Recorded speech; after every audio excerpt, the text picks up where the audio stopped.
naquela matéria processual, porque tem juiz que vê nulidade e já quer extinguir o processo, né? Enfim, a questão é o seguinte, é um momento de maior protagonismo do advogado. Por quê?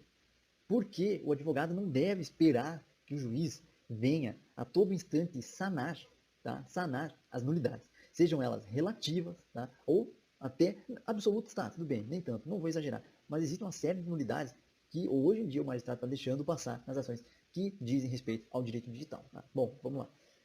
Existem algumas questões que elas não dizem respeito às nulidades. Tá? É uma questão que ela tem um cunho muito mais privado.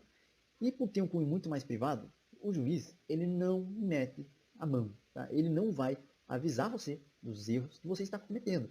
Eu vou dar um exemplo aqui, e é o exemplo mais clássico.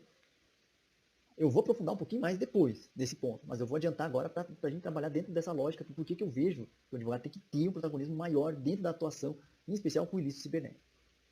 O exemplo é o seguinte: tem muitos colegas hoje em dia que não perceberam a importância dos registros de acesso e conexão.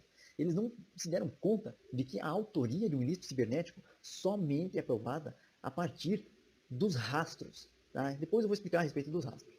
Aí o que ele faz? Ele ajuiza uma ação indicando o réu, indicando o nome, o endereço, mas partindo da indicação do cliente. Ok.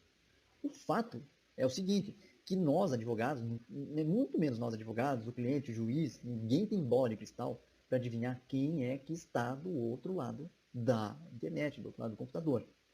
E aqui entra a importância dos registros. Tá? Ao juiz não compete avaliar as suas provas na fase de citação. Ele simplesmente recebe o processo.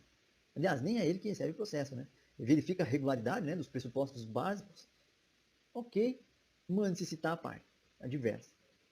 Qual é o problema aqui de você não juntar esses registros? Que você só vai perceber o problema lá na frente e depois do saneamento, tá? E mais para frente, em especial amanhã, vai ficar mais claro isso que eu estou falando, tá? Tem questões que o magistrado ele não consegue aferir de plano.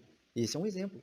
Esse é um exemplo. Os registros de acesso e conexão, o magistrado, ele, muitas vezes, nem ele está atento ao fato de que o processo tem esse desencadeamento de rastros cibernéticos, né?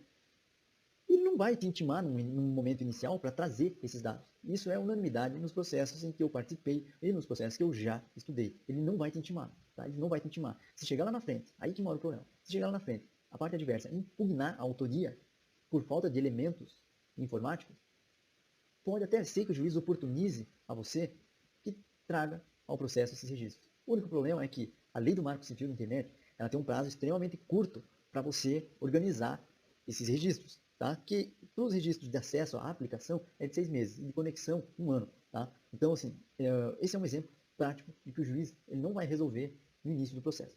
E se você não se der conta disso, né, de que tem aspectos que devem ser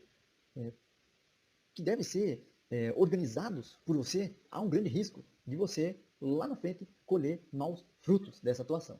Tá? Então, assim, tem uma série de questões que não é que pode ser, mas é que em grande parte desses aspectos o magistrado não vai parar para olhar no início do processo, assim como ele poderia olhar eventualmente nessas demandas que são mais comuns, em que ele bate o olho, já sabe o que está acontecendo e te intima para resolver. Tá? Então aqui é uma responsabilidade muito grande. E eu falo isso com base não só na atuação, mas os precedentes, eles também indicam esse olhar que o advogado tem que ter de protagonismo, de saber onde ele quer chegar, tá? E de saber onde ele quer chegar, por quê e como. Eu quero os registros de acesso, porque eles são obrigatórios, e eu tenho prazo para consegui-los, e o magistrado tem que me entregar. Se ele não me entregar numa liminar, eu vou pedir uma reconsideração, se ele não me der, eu vou fazer outra reconsideração informando da importância, e em últimos casos eu vou ter que fazer um recurso, e no tribunal a chance de te entregar é muito grande, mas se não te entregar, tu vai ter que fazer inclusive um mandado de segurança, e é o que eu tenho visto, porque veja bem, as demandas hoje em dia, que até já entra um pouquinho no assunto principal, que é a remoção de conteúdo, né, e as atuações pela via extrajudicial,